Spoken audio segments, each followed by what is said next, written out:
Boa tarde, boa noite, sejam bem-vindos à nossa aula de número 68, Reagentes em excesso. Bom, galera, antes da gente começar a nossa aula de hoje, eu gostaria de fazer um experimento com vocês, que está na página 144 do nosso primeiro livro. A gente vai fazer um experimentozinho, vai discutir um pouquinho a matéria e depois a gente vai entender a fundo o que é reagentes em excesso. Vamos lá, então. Então, galera, conforme eu citei, né, a gente vai fazer esse experimento aqui, né, que está na página 144 da nossa primeira versão do nosso livro. A gente vai estar fazendo ele e a gente vai estar discutindo.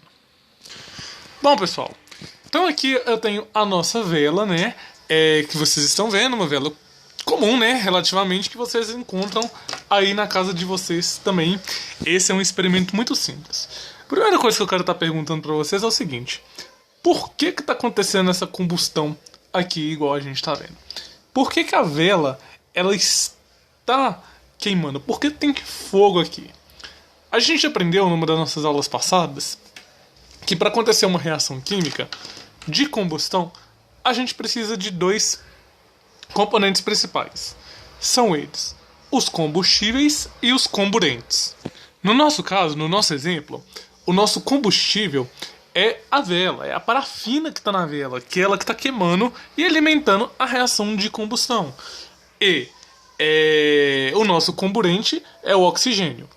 Bom, galera, a gente que está vendo aqui, né, pela nossa vela, pela figura que nós estamos tendo aqui, a gente tem um fogo alaranjado.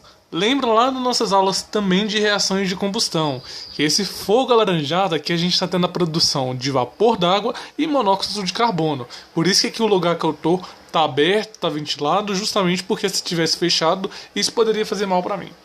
Bom, galera, a gente sabe que duas situações podem ocorrer aqui para este fogo apagar: faltar o combustível, né? Acabar o combustível e a reação parar de acontecer, ou voltar o comburente. Aqui do jeito que eu tô aqui, neste lugar aberto, ventilado, vocês não podem ver, né? Mas está ventilado, está aberto. A gente tem muito comburente. Então essa reação só vai parar de ocorrer quando o combustível acabar.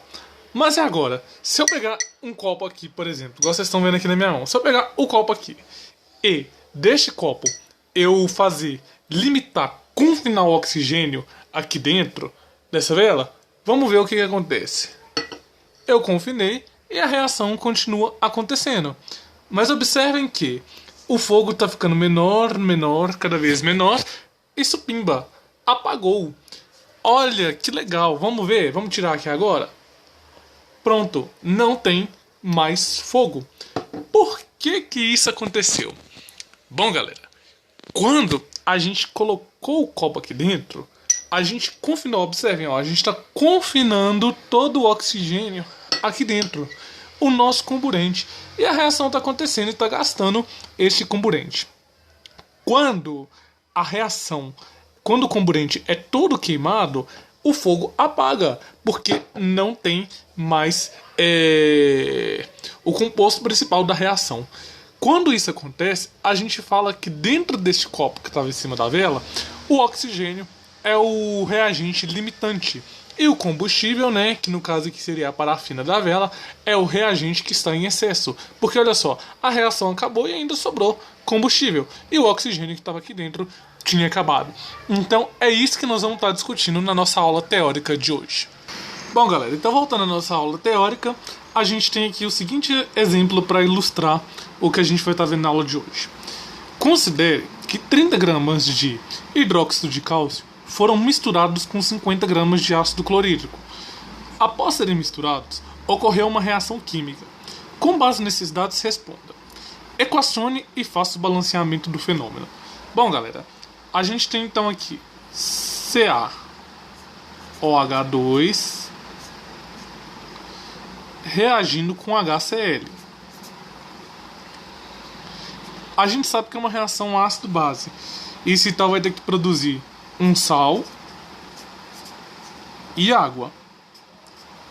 Com meio apertadinho aqui. E Se a gente fazer o balanceamento que a gente já sabe fazer, então eu não vou ficar entrando em muitos detalhes, a gente vai ter 1 mol aqui, 2 mols aqui, aqui nós vamos ter 1 mol e aqui nós vamos ter 2 mols. Depois vocês façam um balanceamento na casa de vocês e confiram isso. Se vocês não sabem fazer balanceamento, dá uma voltadinha lá atrás nas nossas aulas anteriores que eu explico como que faz isso daqui. Agora é que tá.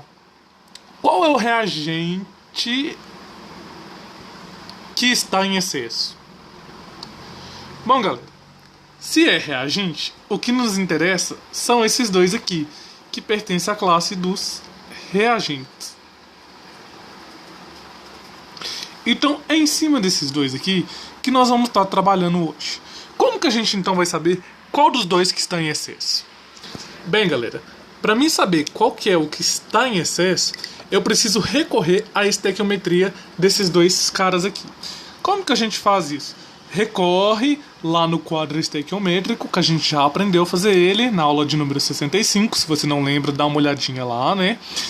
E a gente vai ver qual que é a proporção da massa que reage com esse e com esse. Ah, por que massa? Porque eu estou trabalhando com massa aqui e eu estou trabalhando com massa aqui.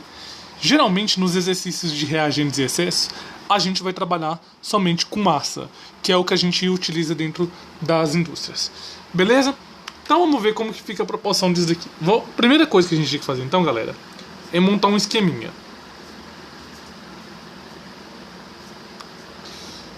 Com os carinhas que a gente quer, então é o hidróxido de cálcio e o HCl. Então, pessoal, observem que a gente tem aqui 74 gramas, tá? Falando isso da proporção estequiométrica. Ah, o que são esses 74 gramas? É a massa molar do hidróxido de cálcio, beleza? E ele reage na proporção de 2 vezes 36,5 de HCl. Lembrando, 36,5 é a massa molar do HCl e 2 vezes é por causa do nosso balanceamento que a gente fez aqui. Beleza, galera? Aí a gente recorre, eu posso escolher a massa desse daqui ou desse daqui. Eu vou escolher o hidróxido de cálcio, que é 30 gramas. Por que 30 gramas? 30 gramas é o que ele me deu lá no exercício, certo? Então vamos relembrar aqui, ó. Aqui vem a parte da proporção estequiométrica, ó. Proporção estequiométrica. E aqui é o que eu tenho, certo? Então, olha só. Na proporção estequiométrica, 74 gramas de hidróxido de cálcio reage com 2 vezes 36,5 de HCl.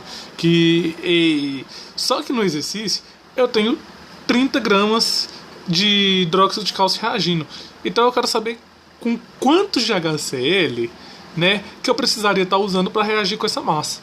Se vocês fizerem lá as continhas, vocês vão descobrir que daria aqui 29,6 gramas de HCl, que seria a nossa massa para reagir com esse carinha aqui. Só que, na prática, eu não tenho 29,6 gramas de HCl. Olha quantos que eu tenho de HCl. 50 gramas. Agora eu pergunto para vocês. 50 gramas é maior, menor ou igual a 29,5? É muito maior, não é verdade? Então, se a massa de HCl que eu tenho ela é maior, significa que todo o meu hidróxido de cálcio vai reagir e ainda vai ter HCl sobrando. Então, o HCl é o nosso reagente em excesso. Beleza? Então vamos para o próximo exercício. Que ele pergunta: qual a massa que está a mais no reagente que está em excesso? Ou seja, eu tenho que descobrir aqui quantos que eu tenho a mais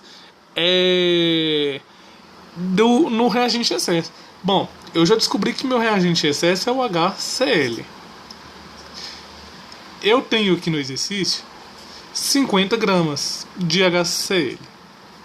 Só que lá ele está reagindo com 20, para ele reagir, né, precisaria apenas de 29,6 gramas de HCl. Então, qual que é a minha massa em excesso? É a diferença entre eles. Se vocês fizerem essas continhas aqui, vocês vão achar 20,4 gramas em excesso.